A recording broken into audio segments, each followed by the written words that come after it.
Hello again, everybody. Welcome back to another episode of Health Ignited with my amazing wife, Dr. Sonia Jensen. Hello, how's it going? Good.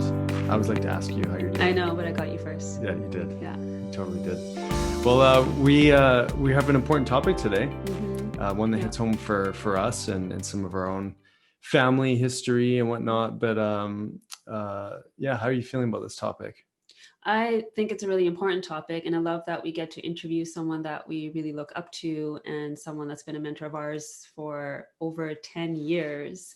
And I think just hearing his story is going to be really powerful, and for us to just be able to relate to our listeners in a way that I hope that everyone listening will create some space in their hearts to be open and vulnerable themselves, and to understand that we as humans have so many sides and angles, and that this conversation is important. Yeah. So without further ado, we're going to be talking about addictions and recovery and all sorts of things in that related topic. So we're going to introduce our guest. His name is Dr. Aaron Van Gaver.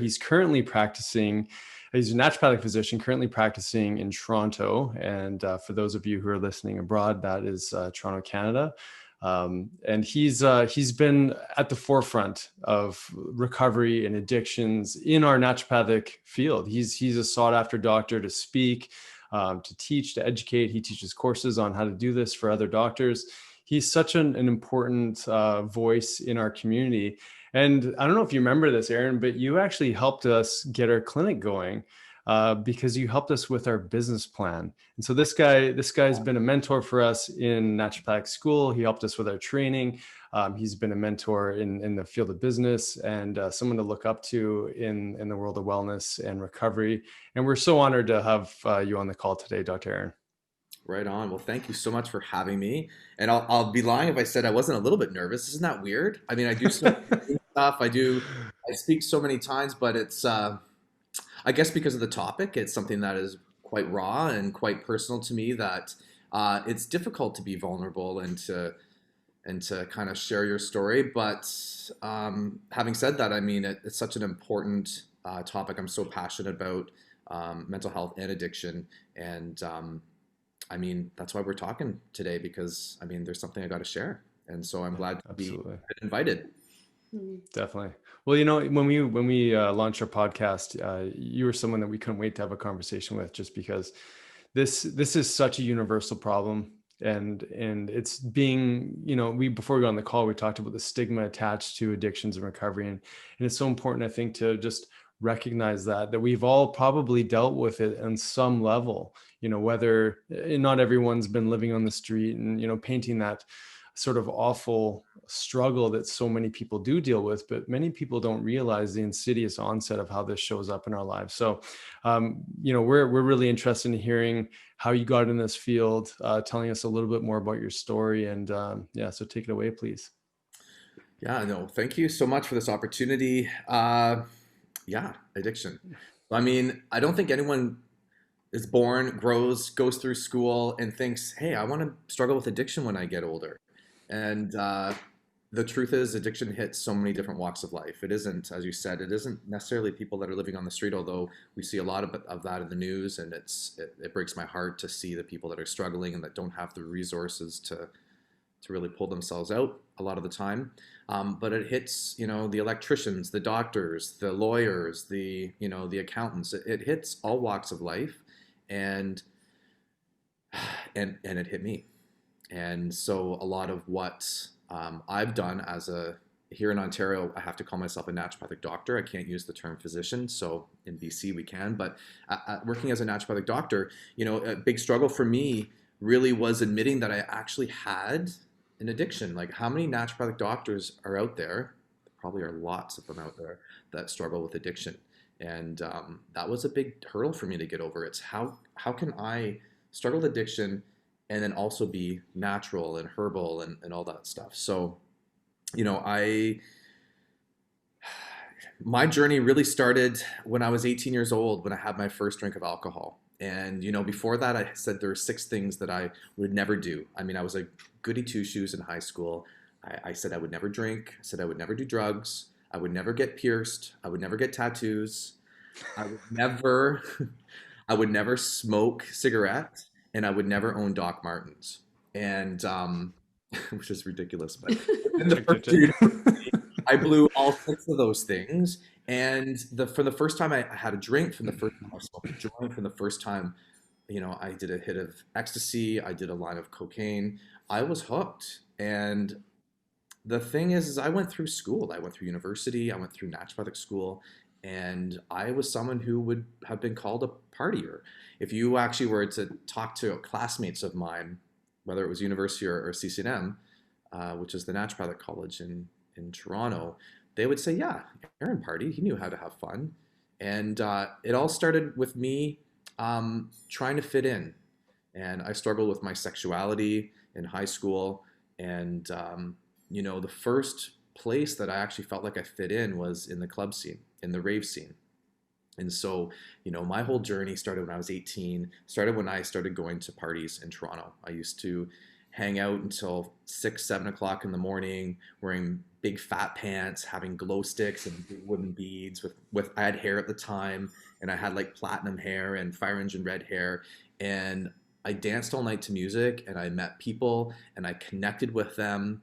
And which is an interesting side note to this is we see a lot of research now on MDMA in psychedelic assisted psychotherapy, in being able to connect. And quite honestly, therapeutically, MDMA or ecstasy was really helped break down my blocks, and I connected with so many people. So it isn't surprising to me to realize that I would connect in that scene. And of course, this whole time I was doing a degree at University of Guelph, and I would take a Greyhound bus in Saturdays to Toronto. And being a young gay boy, I connected, and I went to the bars, went to after parties, and yeah, I never thought it was a problem. Quite honestly, I did that quite successfully, or not successfully, for a good 8 years, and even all the way through my naturopathic program.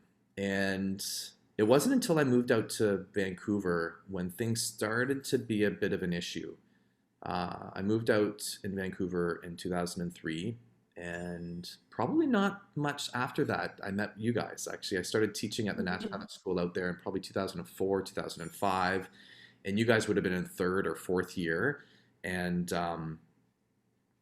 even at that point, I still didn't quite understand that I was struggling with an addiction. It wasn't until I realized I had a problem that I realized I had a problem. And that may sound a little bit weird. I didn't realize I had a problem until I realized I had a problem. And that's a common theme for a lot of people with addiction. It wasn't until I started trying to put rules on my use. It wasn't until I kept saying, you know what, I'm not going to use tonight, or this weekend I'm going to take off, that I realized that I couldn't stop. And it wasn't that I could never stop 100% of the time. It's that little things started happening. My Saturday nights rolled into Sundays, rolled into Monday mornings. I would start, I was teaching full time at the time. I would start missing Mondays. And I battled for a good couple years, really trying to control my use. And what was once a very social thing, hanging out with lots of people, became a very solitary, isolating thing. And there's this adage in the addiction world, and it's the drug wants you to be alone. And that's how it takes you out. When it can actually destroy all your relationships, like that's when it's got you. And that's exactly what it did for me. And there was, I'll share this one instance. It was quite profound. It was, I shared this with a patient the other day, actually. And I was at a bar in Vancouver, and I was, so weird even saying this, right? I was doing lines of cocaine in the bathroom, as a lot of people do, and with a bunch of my friends. And I remember, I feel like the emotions as I'm saying this, right? Because there's some guilt. There's some guilt in there. I wouldn't say shame anymore, but there's definitely some guilt. I remember finishing, and I opened the door, and right on the other side of that door was a patient of mine. And I remember going, holy, can I swear? Yes. Yes. Like, holy shit. That's not even a real swear word, right? Holy shit. I got to get my act together. And that was the moment I'm like, okay, I'm done. and and that actually didn't finish it. I still was going on, and it was in 2013. I know I said before we started I wasn't going to give dates, but I can't not do the timelines, right? And I was working full time at the college that I met you guys at. And I remember missing work for like the umpteenth time. And I remember writing the dean. And I'm like, and I just was very raw and very open about what was going on. And I quit my job. And it was around my 35th birthday. It was actually just after my 35th birthday. It would have been like 8 years ago from right around now. And I said, this is my issue. I need to get some help. And that was the first time I actually admitted that I had a problem and that I couldn't handle this myself. I needed some external help. And I did this outpatient program. It was a great program. It was Vancouver Detox is what it was called. And it's a program that's supported by the ministry.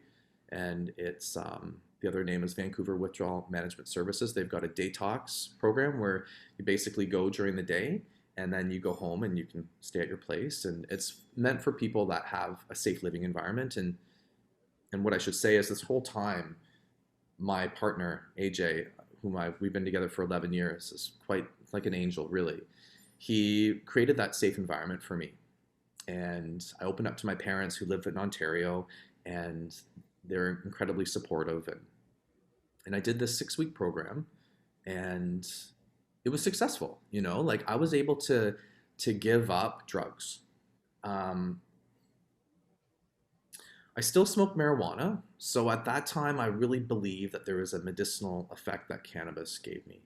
And in the addiction world, we call it the marijuana maintenance program.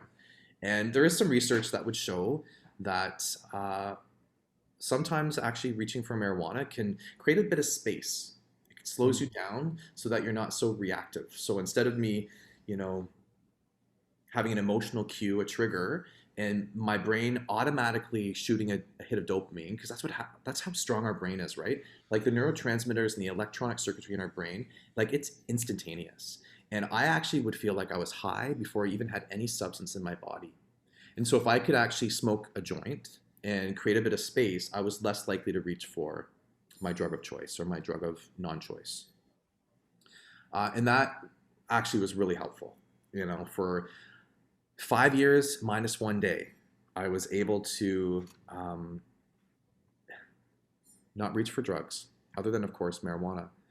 And then 3 years ago, which was probably where things, I went to Hawaii for my 40th birthday, and I was having the best year. Like I traveled to Barbados, I traveled to Nicaragua, did a wonderful yoga retreat.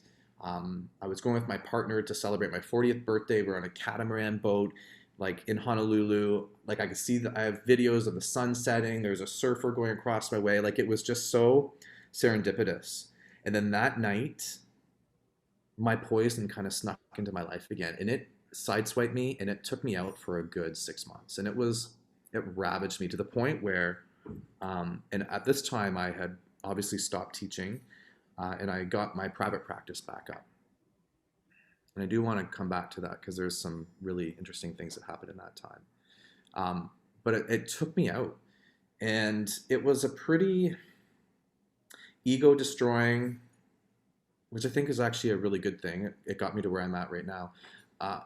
But it started to destroy like the collateral damage that caused my relationship, my family. It started to affect my practice and my friends. So, yeah, that was the big impetus for me moving back to Ontario, actually. But before I go into that, if you don't mind, I do want to talk a little bit about the gifts that recovery gave me, in 2014, 15, 16. When I finished the detox program, I realized that I needed to make my journey mean something. Like I couldn't just go through this myself and it not help other people. So one of the most powerful things that I did in that first round was I started a video blog. There's still a website to this day. I haven't actually looked at it in a long time, but Phoenix from the Ashes was the name of it. It's a Weebly account. I don't even know if it's still there, but I'm sure it is. And every day I would either blog or do a video blog of my recovery. And it was, I'm bawling my eyes out. I'm um, doing my exercise routines. I'm talking about triggers and coping. And my goal at that point was to really turn this video blog, into a book. And which may materialize one day, who knows? Uh, and in that journey, I realized that I also wanted to go back to school. And I went back to school to become an addiction counselor. And so when I started my practice, so in 2010 to 2013, I taught full time and I didn't have a private practice. That's when I met you guys. I then, maybe it was a little bit before that, in 2014, I started a private practice again. And I started focusing in on addiction. And I met this patient who really was struggling with a similar addiction that I had struggled with. And she had come to me talking about this amazing Neuro recover formula. It was the use of NAD and some amino acids that was developed by this guy named William Hitt. And she really wanted to go down to this treatment center in San Diego. Because her story was very similar to mine, and I was really interested in actually doing some healing on myself, I accompanied her down to this clinic in San Diego and trained under this doctor. She got the treatment. I brought the treatment back into Vancouver, finished the treatment for her and her partner at the time, who also struggled with the same addiction. And then I treated myself with it. And that was amazing. Like the clarity, the ability to smell, taste, to see clear. Like I felt like my body had been repaired.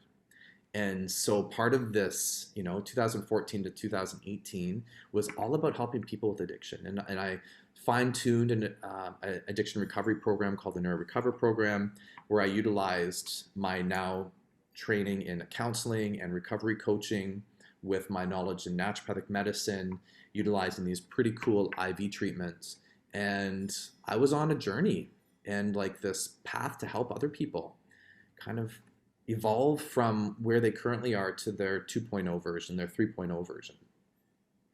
And that, it was very successful. I helped a lot of people.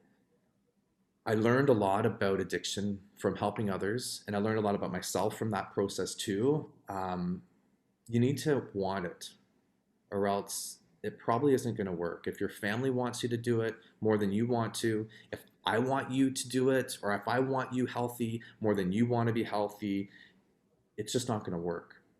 So in that process of helping dozens and dozens of people, there was an emotional toll that I'm a very emotional person, a very empathic person, and you can only do so much of that stuff without it starting to eat away a little bit at you. And I wasn't really good at self-care at the time. I had done a lot for myself in 2013 and 14 for self-care, but then I moved myself, boom, right into work and helping other people. And what I realized at that part is my boundary setting wasn't really great. I was less likely able to say, you know what, this is my day off, I can't actually work with you. And I was more likely to work 10 days in a row. And unfortunately, the program that I worked was really a 10-day in a row program. So if I couldn't find someone to help me with that, I was going in on Saturdays, going in on Sunday, and I was doing the work. And I loved it, but in retrospect, I see that that really was the start of my relapse.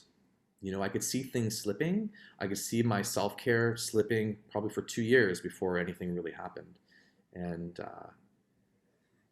so inevitably, I was setting myself up for another relapse. And throughout this whole time, I'll say again, I was smoking marijuana. I was using marijuana as a crutch, and marijuana to help deal with my reactive mind. And it worked really well. But it was still dampening who I was as a spiritual person, as an emotional person, and it prevented me from actually learning some real tools to help deal with emotional regulation. And I dysregulated very quickly.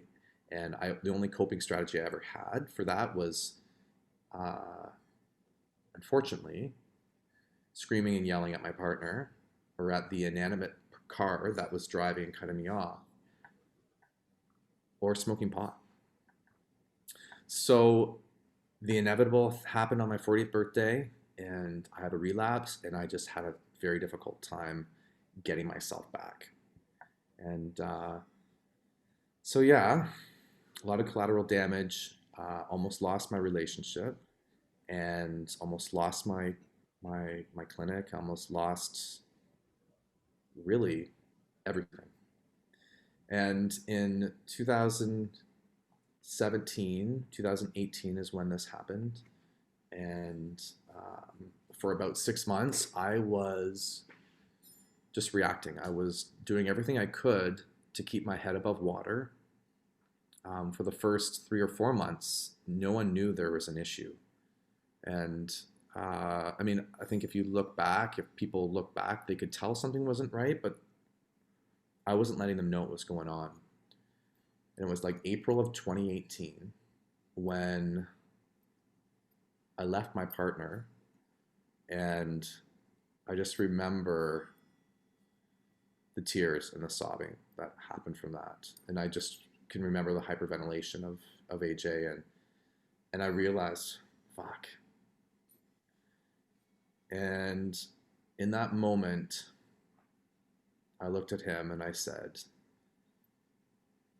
I've relapsed hard, and it's been for the past 3 months, 4 months.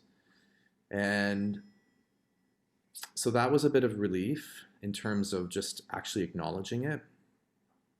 Because, man, that acknowledgement is like the hardest step, one of the hardest steps. And reached out to my parents who lived in Ontario, and my dad flew out.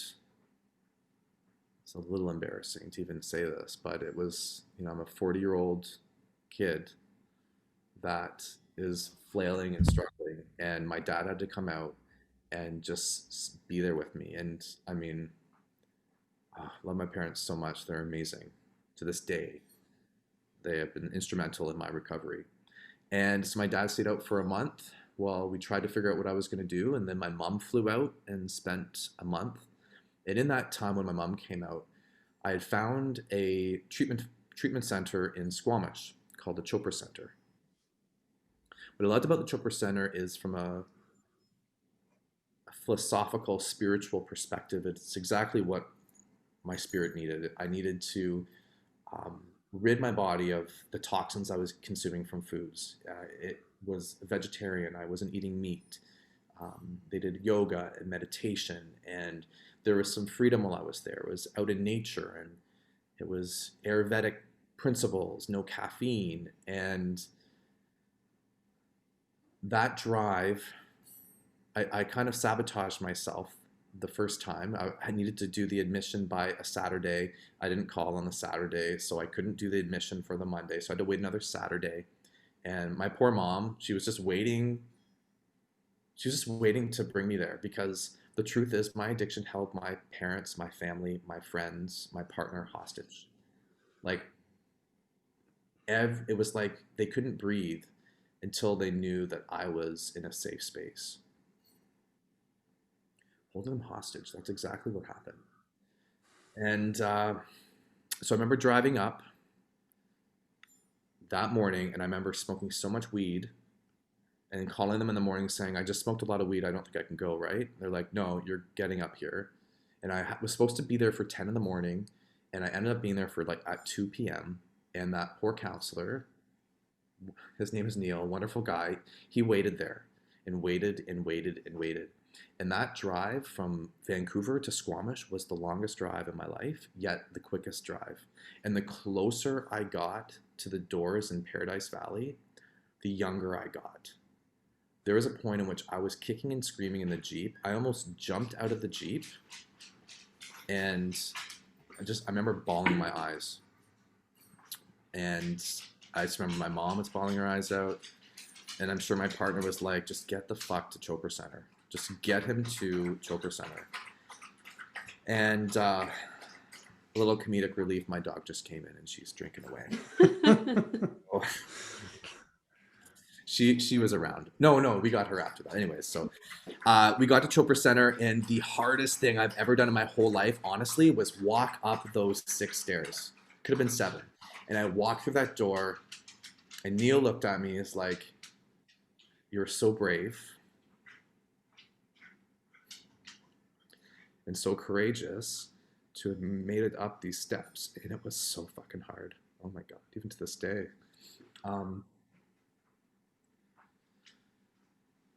And my life changed in that moment. Everything wasn't all peachy keen. I still had my struggles, but I was there, and I was supposed to stay for 4 weeks, and I stayed 2 weeks because I thought I had it after 2 weeks. And I did my morning meditation walks, and I met some great people, and had amazing food, and I eventually connected with doing yoga and meditation, and all this time I found all the faults in the program.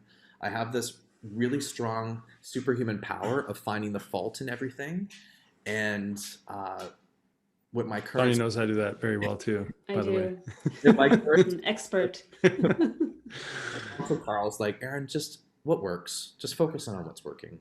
Anyway, that's a few years later, but I left Chopra Center, and I had a good 55 days of like no meat, no caffeine, nothing. I even gave up marijuana, and that was amazing. I went home to a family reunion in the summer, and in that summer I realized that it's time for me to move back to Ontario.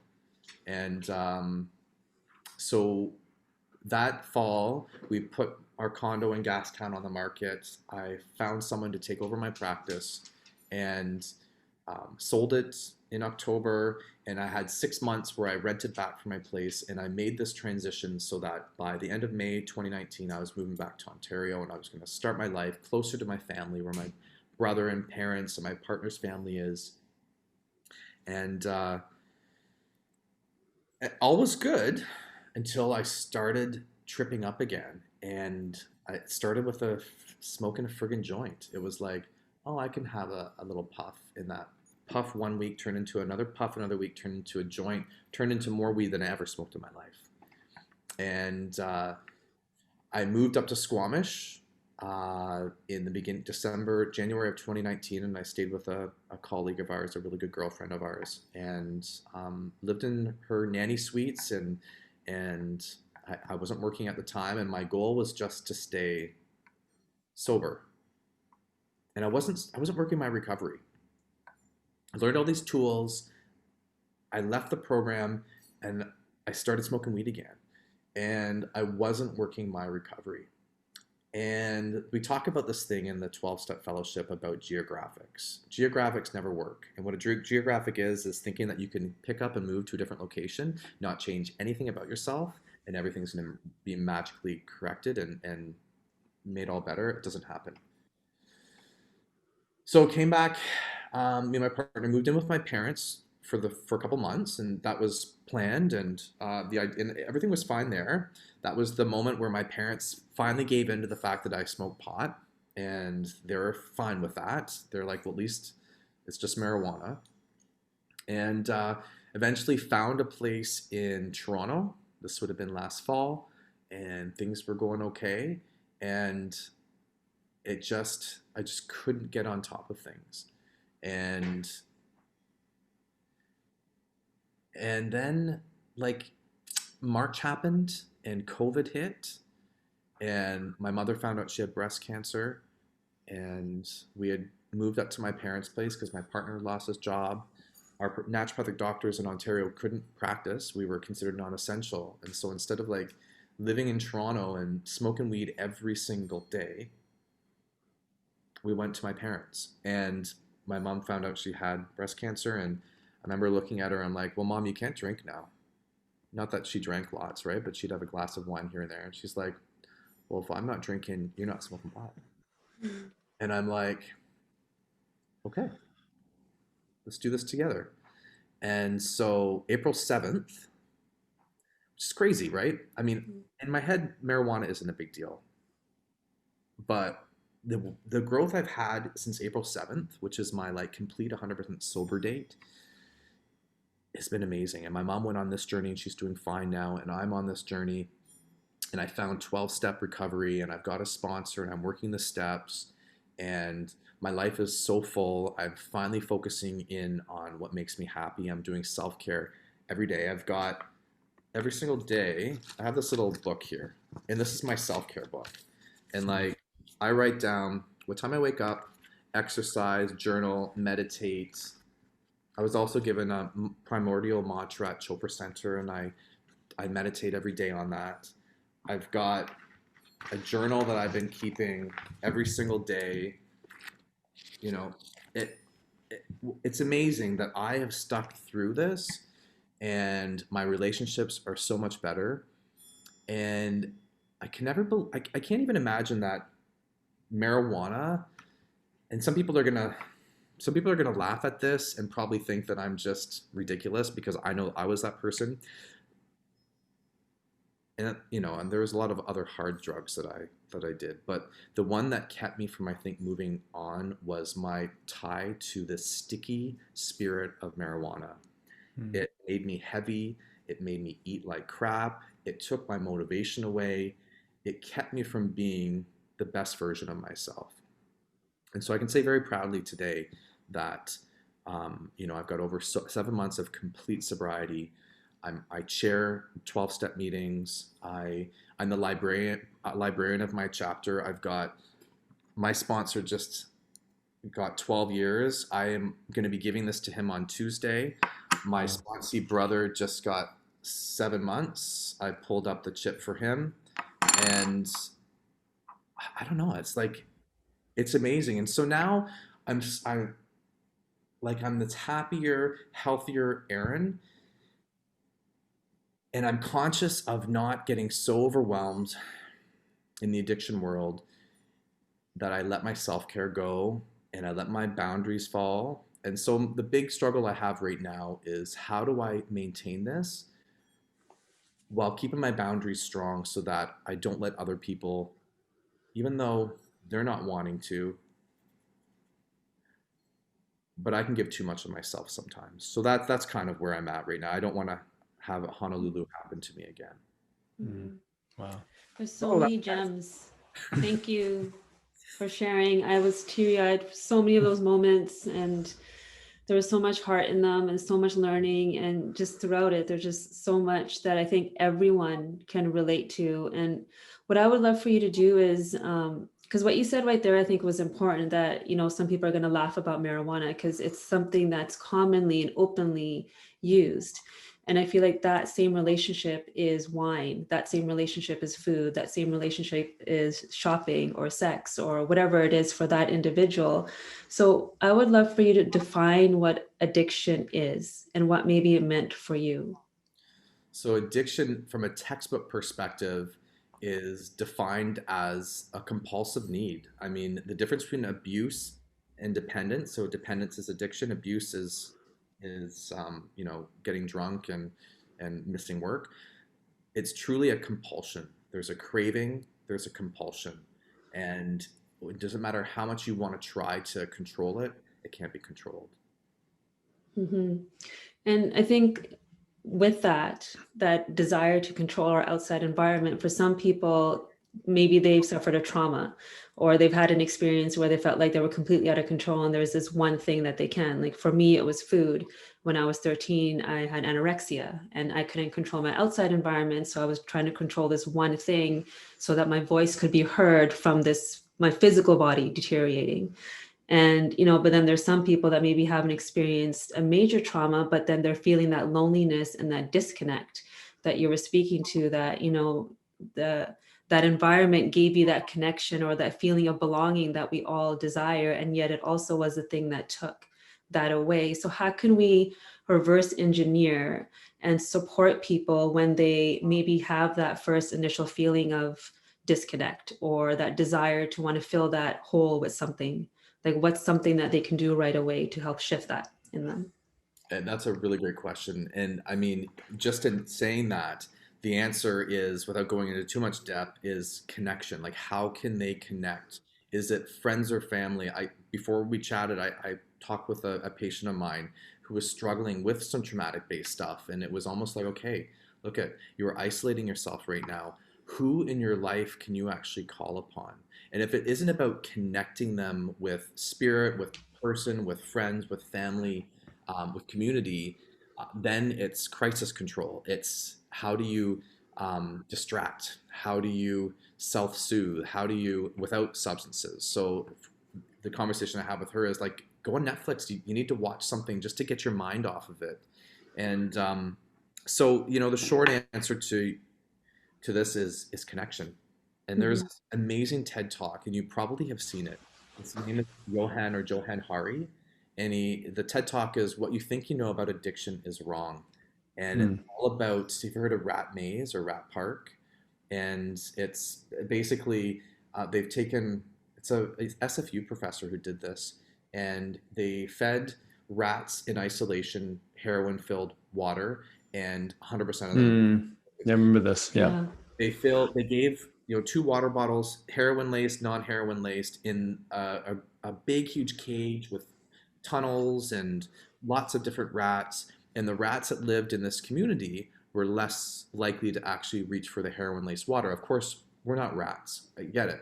But when you think about what a lot of people think when they have a loved one struggling with addiction, is like, I can't be around you, I'm sorry, not until you get yourself clean and sober am I able to actually come around you.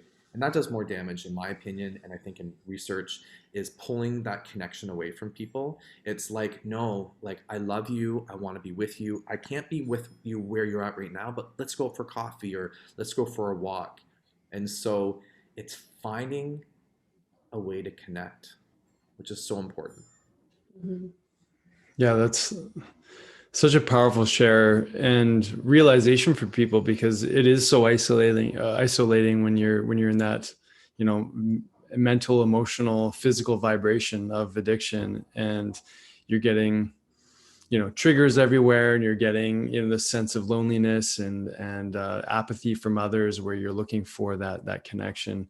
Um, so, enter a program. You tried out a few different programs.